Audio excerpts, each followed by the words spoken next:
Is doctor Neelam Avtar Singh, homeopathic consultant. पिछली video में हमने बात की थी थायराइड ग्लैंड की और हाइपोथायरॉयडिज्म की। इस वीडियो में हम बात करेंगे थायराइड ग्लैंड एंड इसके साथ रिलेटेड हाइपरथायरॉयडिज्म की। थायराइड ग्लैंड एक हमारी नेक के फ्रंट में छोटा सा ग्लैंड होता है जो हॉर्मोन्स प्रोड्यूस करता है, T3, T4 एंड TSH। ये बहुत कम मात्रा में सक्रीशंस होते हैं हॉर्मोन्स के, केमिकल्स में, लेकिन ये बॉडी पे बहुत ज़्यादा अफेक्ट डालते हैं। ये एंडोक्राइन ग्लैंड है। एंडोक्राइन ग्लैंड्स का मतलब होता है कि वो ग्लैंड्स जिनमें डक्ट नहीं होती, दीज आर डक्टलेस ग्लैंड्स। ये सीधे ही अपना secretion they pour into the blood vessels, blood stream में डायरेक्टली अपना सक्रीशन ये प्रोड्यूस करते हैं, भेजते हैं। और भी बहुत सारे एंडोक्राइन ग्लैंड्स हैं like pituitary gland, pineal body और adrenal gland, thyroid, parathyroid, ovaries, testis, ऐसे ये सब डायरेक्टली अपने केमिकल्स ब्लड स्ट्रीम में भेजते हैं। थायराइड ग्लैंड में से 3 hormones T3, T4 and TSH, ये तीनों इसके साथ रिलेटेड होते हैं। T4 के बढ़ जाने से हाइपरथायरॉयडिज्म होता है। अगर T3, T4 दोनों बढ़ जाते हैं तो TSH उसको मेंटेन करने की कोशिश करता है और ये कम मात्रा में प्रोड्यूस होता है। सो TSH कम हो जाता है और T3 एंड T4 दोनों काफ़ी ज़्यादा बढ़ जाते हैं। इनसे बहुत सारी प्रॉब्लम्स होती हैं। बेसिकली जो थायराइड ग्लैंड का काम है to maintain metabolism and to help in growth and development of your physical and mental health और टेम्परामेंट, मूड को बैलेंस रखना, ये बेसिकली जो काम है, इन सब में तीनों में कुछ ना कुछ प्रॉब्लम आ जाती है। अब हम बात करेंगे कि ये होता क्यों है, हाइपरथायराइड होता क्यों है। जैसे कि हमने हाइपोथायरॉयडिज्म में बहुत सारे रीज़न किए थे, लाइक सबसे पहला था ऑटो इम्यून डिसऑर्डर। तो ऑटो इम्यून डिसऑर्डर इसका भी एक रीज़न है जिसमें बॉडी को कुछ पता नहीं चलता, उसका इम्यूनिटी वाला सिस्टम खराब होने की वजह से वो अपने आप को ही बॉडी अपना हेल्दी सेल्स पे अटैक करती है और अपनी बॉडी को ही खाना शुरू कर देती है। तो ऑटो इम्यून डिसऑर्डर से हाइपरथायरॉयडिज्म हो जाता है। सेकेंडली आता है कि अगर आपका थायराइड ग्लैंड किसी भी कारणवश सर्जरी करके रिमूव करना पड़ा हो, ड्यू टू गॉइटर और ड्यू टू सम ट्यूमर्स और सम अदर रीज़न, कोई सिस्ट हो गया है, इतना बड़ा है जो निकालना ही पड़ेगा। So removal of thyroid gland also leads to hyperthyroidism. उसके बाद बात आती है कंजेनिटल हाइपरथायरॉयडिज्म की, जिनमें शुरू से ही, बचपन से ही ये कंजेनिटल प्रॉब्लम होती है। ये हार्मोन T4 बहुत ज़्यादा मात्रा में होता है और उसको बैलेंस करने के लिए कुछ एलोपैथिक मेडिसिन देनी पड़ती हैं। उसके बाद नेक्स्ट आता है thyroiditis, inflammation of thyroid gland.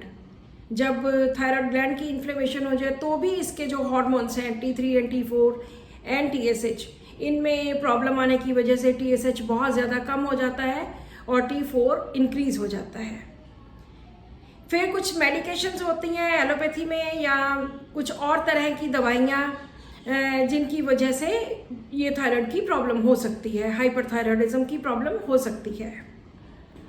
Iodine के ज़्यादा लेने की वजह से या बैलेंस न मेंटेन होने की वजह से भी थायराइडिज्म, हाइपरथायरॉयडिज्म होता है। अगर पिट्यूटरी ग्लैंड डैमेज हो गया किसी वजह से, due to some accident, due to some inflammation, due to some tumour, तो उससे भी हाइपरथायरॉयडिज्म होता है। सो ये कुछ रीजंस हैं जिनकी वजह से हाइपरथायरॉयडिज्म हो जाता है। अब हम बात करेंगे हाइपरथायरॉयडिज्म के सिम्टम्स की, कि कौन कौन से इसके सिम्टम्स होते हैं। सबसे पहला सिम्टम, जैसे हमने हाइपोथायराइड में देखा था कि बहुत ज़्यादा फैटीग, बहुत ज़्यादा वीकनेस, बहुत ज़्यादा थकावट, कुछ करने को मन नहीं करना और बहुत ज़्यादा वीकनेस महसूस होनी। तो इसमें भी ऐसा ही, हाइपरथायराइड में भी ऐसा ही है, दोनों कंडीशंस में ऐसा ही होता है कि कुछ भी पेशेंट का करने को मन नहीं करता। दूसरी इसकी बात है सेंसिटिविटी टू हीट। जैसे हाइपोथायराइड में सेंसिटिव टू कोल्ड था, तो इसमें ऑपोजिट कंडीशन आ जाती है। इसमें पेशेंट ज़्यादा सेंसिटिव टू हीट हो जाता है, उसकी बॉडी में हीट ज़्यादा बननी शुरू हो जाती है, उसको हीट ज़्यादा महसूस होने लग जाती है और उसकी वजह से एक्सेसिव पर्सपिरेशन, पसीना बहुत ज़्यादा आना, ये ऐसी प्रॉब्लम्स आती हैं। तीसरा इसका सिम्टम है बॉवल मूवमेंट का। हाइपोथायराइड में हमने पढ़ा था कि वहाँ कॉन्स्टिपेशन ज़्यादा होती है, लेकिन यहाँ पे लूज मोशंस ज़्यादा लग जाते हैं। इसमें बॉवल मूवमेंट बहुत ज़्यादा फास्ट हो जाती है, जिस वजह से पेट अपसेट रहता है और लूज मोशंस अक्सर लगे रहते हैं। और उसके बाद इसमें पैल्पिटेशन बहुत ज़्यादा होती है। हाइपरथायराइडिज्म में दिल की धड़कन बहुत ज़्यादा बढ़ जाती है, पैल्पिटेशन बहुत ज़्यादा होती है, हार्ट बीट बढ़ जाती है और अनइवन हार्ट बीट होती है। फास्ट हो जाता है हार्ट का एक्शन, ज़्यादा हार्ट चलता है, तेज़ चलता है और उस वजह से ब्लड प्रेशर भी हाई हो जाता है। बहुत ज़्यादा स्वेटिंग, बहुत ज़्यादा पर्सपिरेशन, ये भी हाइपरथायराइड में देखा गया है। इसका अगला जो बहुत इंपॉर्टेंट सिम्टम है वो है नर्वसनेस, एंजाइटी, टेंशन, ये हाइपरथायराइडिज्म के साथ रिलेटेड है। और जैसे हमने हाइपोथायराइड में किया था कि वहाँ पेशेंट मोटापा बहुत ज़्यादा आता है, तो यहाँ पे पेशेंट पतला होता चला जाता है। बहुत ज़्यादा पेशेंट को थिनिंग, बहुत ज़्यादा मुंह यहाँ से अंदर को चले जाना और काफ़ी ज़्यादा पतला महसूस करता है। और पेशेंट आके हमें बताता है कि डॉक्टर साहब पिछले साल में या 1.5-2 सालों में मेरा वेट 10-15 किलो कम हो गया है। तो यहाँ पे ये बहुत बड़ी प्रॉब्लम आती है कि जब पेशेंट बहुत सूखता चला जाता है और बहुत ज़्यादा पतला हो जाता है। हालांकि उसका वेट इतना ज़्यादा कम होता है और उसके साथ उसका मेटाबॉलिज्म बढ़ने की वजह से उसको भूख बहुत ज़्यादा लगती है। जितना ज़्यादा खाई जाता है उतना ज़्यादा उसका वेट रिड्यूस होता जाता है। इसमें कंसंट्रेशन नहीं बनती। बच्चों में अगर ये हाइपरथायराइड होता है तो वो पढ़ने में बहुत वीक होते हैं, उनकी कंसंट्रेशन नहीं बनती और स्किन बहुत ड्राई, हेयर ब्रिटल और बहुत ज़्यादा ड्राई होते हैं। कई बार हमने देखा है कि मेल्स में ब्रेस्ट डेवलपमेंट शुरू हो जाती है, वो हाइपरथायराइडिज्म में होती है कि मेल्स में ब्रेस्ट डेवलप होनी शुरू हो जाती है। और सबसे बड़ा रीज़न जो इनफर्टिलिटी का है कि बच्चा पैदा नहीं कर सकते, प्रेगनेंसी नहीं फीमेल्स में होती, या मेल्स में स्पर्म काउंट प्रॉपर नहीं होता, लो स्पर्म काउंट होता है, उनकी क्वालिटी अच्छी नहीं होती, मोटेलिटी स्पर्म्स की ठीक नहीं होती, ये भी इसमें देखा गया है। और फीमेल्स में स्टरलिटी हो जाती है, बेबी पैदा नहीं कर पाते क्योंकि हार्मोन्स ठीक ढंग से पैदा नहीं होते, कुछ बढ़ जाते हैं, कुछ कम हो जाते हैं, उस वजह से ओवरीज ठीक तरह से काम नहीं करती। So these are the basic symptoms. अगर इस बीमारी को हम ठीक नहीं करते, हाइपरथायरॉयडिज्म को, तो क्योंकि ये हार्ट पे बहुत ज़्यादा इफ़ेक्ट डालता है, तो इससे कंजेस्टिव हार्ट अटैक होने के चांसेस होते हैं या ब्रेन में स्ट्रोक होने के चांसेस होते हैं, जिस वजह से पेशेंट पैरालिटिक हो सकता है या हार्ट फेलियर हो सकता है, हार्ट की कोई प्रॉब्लम हो सकती है। तो ऐसी चीज़ों में कभी भी केयरलेस नहीं होना चाहिए, पेशेंट को मेडिसिन ज़रूर लेनी चाहिए। अब बात करते हैं इसके डायग्नोसिस की। डायग्नोसिस में ब्लड टेस्ट होता है जिसमें T3, T4 and TSH check करते हैं। हाइपरथायराइड है तो इसमें T3 एंड T4 की मात्रा ज़्यादा बढ़ जाती है और TSH क्योंकि इनको रेगुलेट करता है तो उसकी मात्रा बहुत ज़्यादा कम हो जाती है। और अगर थायराइड ग्लैंड ज़्यादा एक्टिव है तो यहाँ से स्वेलिंग भी नज़र आती है और वो स्कैन करके, अल्ट्रासाउंड करके या स्कैन करके उसका पता लगाया जा सकता है। So this is all about diagnosis. अब हम बात करेंगे कुछ केसेस की। ये एक केस है, एक मेल पेशेंट है, 40 इयर्स की इनकी एज थी जब ये अबाउट 5-7 साल पहले मेरे पास आए थे। तो इन्होंने आके बोला कि इनका थायराइड की रिपोर्ट दिखाई, जो कि इनका T3 एंड T4 दोनों बढ़े हुए थे। T3 वाज 2.75, T4 वाज 22.40, जिसकी के मैक्सिमम लिमिट 12.45 होती है, वो इनका 22.40 था। और जो TSH था वो इतना ज़्यादा कम था, 0.01, जो कि 0.5 से 5.5 तक होता है। सो TSH बहुत ज़्यादा कम था। तो इन्होंने आकर बताया कि इनका वेट बहुत साल 1.5 साल से बहुत कम होता जा रहा, हर महीने कम होते होते ये 75 इनका वेट था। तो जब मेरे पास आए थे तब इनका वेट 62 किलोग्राम्स था, 12-13 किलो रिड्यूस हो गया था इस पीरियड में। इन्होंने कोई भी एलोपैथिक मेडिसिन नहीं ली थी, तो डायरेक्टली होम्योपैथिक में आए थे। This is a very good point. अगर कोई डायरेक्टली हमारे पास आता है तो उसका इलाज करना हमारे लिए बहुत ईजी हो जाता है, क्योंकि अगर आप ऑलरेडी कोई एलोपैथिक मेडिसिन ले रहे हो या कोई भी दवाई ले रहे हो तो उसको रिड्यूस करना और रिड्यूस करके फिर ठीक करना थोड़ा लंबा हो जाता है। अदरवाइज़ ये नहीं है कि रिड्यूस करके वो ठीक नहीं होता, बहुत सारे पेशेंट्स ठीक होते हैं। और अगर कोई फर्स्ट टाइम में ही आ जाता है तो उसको आई थिंक वो ज़्यादा अच्छी तरह से ठीक होता है।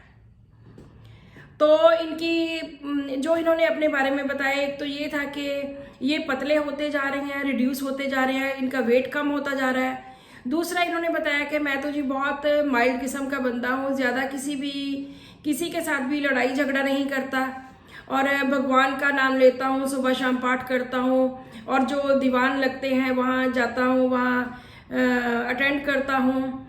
हर इतवार को मैं गुरुद्वारे जाके सेवा करता हूँ। So he was a very religious kind of person. और ये था कि मुझे भगवान ने बहुत कुछ दिया हुआ है, मेरे पास अच्छी ज़मीन जायदाद है, सब कुछ है। तो इसमें और भी चाहे केस लंबा था, लेकिन अभी सिर्फ मैं इतना जितना रिक्वायर्ड है मैं उतना ही बता रही हूँ। तो इसमें हम रूब्रिक्स लेते हैं। Delusion thin getting he is, कि मैं पतला होता जा रहा हूँ। एक इसके अगर डीडी करते हैं तो एक इसका रूब्रिक है हमारा डिलीजन थिन ही इज। इन दोनों में बहुत कंफ्यूजन होती है और बहुत लोग गलत रूब्रिक इस्तेमाल कर लेते हैं। थिन ही इज गेटिंग का मतलब वो हर रोज पतला होता जा रहा है, उसके पास किसी चीज की कमी होती जा रही है, वो घटता जा रहा है, चाहे उसकी हेल्थ हो, चाहे उसकी वेल्थ हो, चाहे कोई भी और चीज हो। और जो है डिलीजन थिन ही इज, उसमें है कि वो पहले ही कमजोर है, पतला है, थिन है, कम होता जा रहा नहीं है, वो पहले ही कमजोर है। सो यहाँ पे हम रूब्रिक लेंगे delusion thin he is getting, क्योंकि उसने बताया कि पिछले 1 साल से 1.5 साल से उसका वेट हर महीने 1-1.5 किलो रिड्यूस होता जा रहा है। सेकेंड रूब्रिक हम लेंगे रिलीजियस अफेक्शन। तो इसमें जो कॉमन मेडिसिन दोनों रूब्रिक्स में आती है दैट इज सल्फर। तो सल्फर 30 उनको 1 डोज दी। उसके बाद उनको बोला कि आप अपना नेक्स्ट टाइम जब आओगे तो एक बार स्कैन दोबारा करवा के लाना है। तो नेक्स्ट टाइम उन्होंने जब रिपोर्ट करवाई तो उसमें उनका T3 और T4 थोड़ा कम हो गया था, ज़्यादा नहीं। T4 वॉज 19.9, जो कि 12.45 होना चाहिए। तो TSH था 0.01, अभी उतना ही था। लेकिन पॉजिटिव बात ये हुई कि उनका वेट जो रिड्यूस हो रहा था वो 62 से 63 हुआ पहले महीने, उसके बाद 63, 64, 65, बहुत रेगुलर स्लोली उनका वेट इंक्रीज होता गया। तकरीबन उनकी मेडिसिन 1 साल तक चली और हर 3 महीने के बाद वो रिपोर्ट करवाते थे। जो उनकी इसके बाद जो नेक्स्ट रिपोर्ट आई 3 मंथ्स के बाद, उसमें T4 9.39 था, जो कि लिमिट में आ गया, और उनका TSH आ गया 0.86 के पहले से थोड़ा बढ़ गया। और उनका वेट 5 महीने के बाद उनका वेट 69.5 kg हो गया। उनकी और बहुत सारी रिपोर्ट्स हैं, क्योंकि हर 2-3 महीने के बाद वो रिपोर्ट्स रेगुलरली करवाते थे। तो उनका T4 7.24 आया, उसके बाद 8.19, उसके बाद 6.24, ऐसे प्रॉपरली ठीक ढंग से रिड्यूस हुआ। और TSH जो था दैट वाज 0.86 के बाद 2.36, देन 1.51, देन 2। सो बहुत अच्छे तरीके से ये ठीक हुए, कोई भी इनकी दवाई और चेंज नहीं की।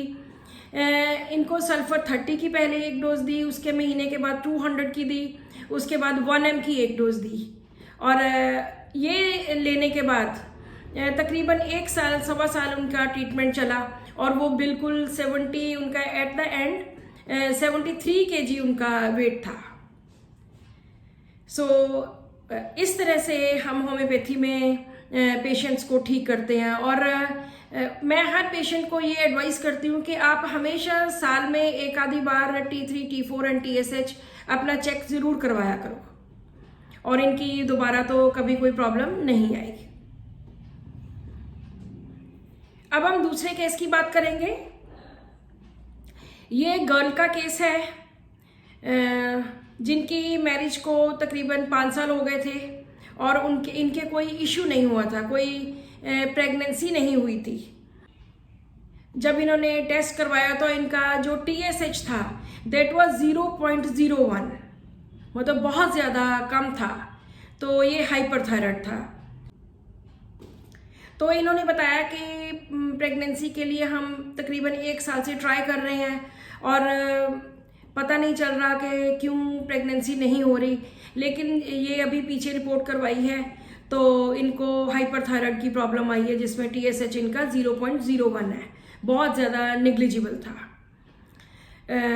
जब इनकी हिस्ट्री पूछी, हिस्ट्री तो हमने बहुत लंबी लिखी होती है, क्योंकि वीडियो में हम बहुत सारा कुछ नहीं बता सकते। तो मैं सिर्फ टू द पॉइंट, जो मेन जिस चीज़ के ऊपर हमने दवाई दी होती है, तो मैं सिर्फ उसकी बात करती हूँ। तो हम पूछते हैं पेशेंट को, आपका मेंटल मेकअप कैसा है, गुस्सा कितना आता है, ये सब कुछ बताते बताते इन्होंने बताया कि मैं जॉब करती हूँ, प्राइवेट कंपनी में जॉब है। तो जॉब करते करते सुबह 8 बजे जाती हूँ, रात को 8 साढ़े 8 बजे आती हूँ वापस, और घर में इन लॉज हैं, तो सारा दिन वहाँ काम करके इतना काम का स्ट्रेस रहता है, बहुत ज़्यादा परेशानी रहती है। पहले उधर थक हार के आओ, उसके बाद घर आके मुझे काम करना पड़ता है, बिल्कुल भी दिल नहीं करता कि मैं कुछ करूं, क्योंकि सुबह 8 बजे गए होते हैं और रात को 8 बजे आते हैं, लेकिन फिर भी मुझे करना पड़ता है, क्योंकि आप इन लॉज के साथ रहते हो तो आपको कुछ ना कुछ तो घर का काम करना पड़ेगा। तो उसके बाद उन्होंने बोला कि ऐसा नहीं है कि मुझे कोई प्रॉब्लम है सच फैमिली से, बिल्कुल भी किसी किस्म की प्रॉब्लम नहीं है। सिर्फ प्रॉब्लम ये है कि मुझे स्ट्रेस बहुत रहता है, बहुत टेंशन रहती है, वहाँ से भागे भागे आती हूँ, यहाँ घर के काम की टेंशन और घर के काम का स्ट्रेस, चाहे मन ना करे फिर भी करना पड़ता है। तो इसमें हम रूब्रिक्स लेते हैं, undertake things oppose to her intention, कि पेशेंट का दिल नहीं करता लेकिन फिर भी उसको करना पड़ता है। और सेकंड है हेल्पलेसनेस फीलिंग ऑफ। तो इन दोनों में common medicines sepia and phosphorus आती है। सीपिया बहुत ही थकी हारी, बहुत टेंस, बिल्कुल कुछ करने को मन ना करना, ये सब कुछ सीपिया में देखने को मिलता है। जैसे इसने बताया कि बहुत ज़्यादा ऑफिस के काम का स्ट्रेस और घर में स्ट्रेस, सो ये इतनी ज़्यादा टेंशन होती है वो सीपिया को होती है। जबकि इसके ऑपोजिट फॉस्फोरस बहुत कंटेंट होता है, बहुत हैप्पी गोइंग है, अफेक्शनेट होता है, और सीपिया टोटली इनडिफरेंट टू एवरीवन होती है। तो यहाँ पे जो मुझे लगा उसके अकॉर्डिंगली सीपिया बेस्ट सूटेड लग रही थी। I gave a dose of sepia 1 mg, और उसके बाद उन्होंने वो क्योंकि बाहर से आए थे तो उन्होंने उसके बाद मेडिसिन कंटिन्यू नहीं की, 1 मंथ मेडिसिन ली। उसके बाद उन्होंने दोबारा अपनी रिपोर्ट करवाई, जिसमें उनका TSH आया 2.20, जो कि बहुत अच्छा था जस्ट इन 2 months। उन्होंने लेकिन दवाई फिर भी आगे कंटिन्यू नहीं की, जस्ट एक ही बार में जो मेडिसिन दी थी वो ही दी थी। उसके बाद उनका TSH आया 4 और T4 आया 1.17, जो कि दोनों बिल्कुल लिमिट में थी। और आफ्टर 2-3 मंथ्स उनकी प्रेगनेंसी हुई और उन्होंने एक हेल्दी बेबी को बर्थ दिया। सो थायराइड ठीक होने से, हाइपरथायराइड ठीक होने से उनकी जो प्रॉब्लम ठीक हुई वो तो हुई, साथ में जो इनफर्टिलिटी की प्रॉब्लम आ रही थी, या उनको लग रहा था कि वो कंसेप्शन नहीं हो रही, वो भी जस्ट कुछ महीनों में हो गई और बहुत अच्छी तरह से वो ठीक हो गए। So this is all about hyperthyroidism. मैं एक बार फिर अपने सभी व्यूअर्स को कहना चाहती हूँ कि अगर आपको थायराइड की प्रॉब्लम है, चाहे हाइपोथायराइड है चाहे हाइपरथायराइड है, आप हमेशा होम्योपैथी दवाई ट्राई करें। हाँ ठीक है, बहुत सारी ऐसी कंडीशंस होती हैं जिनमें ठीक नहीं हो पाता, आप ऑलरेडी दवाई ले रहे हो, तो I don't condemn any system.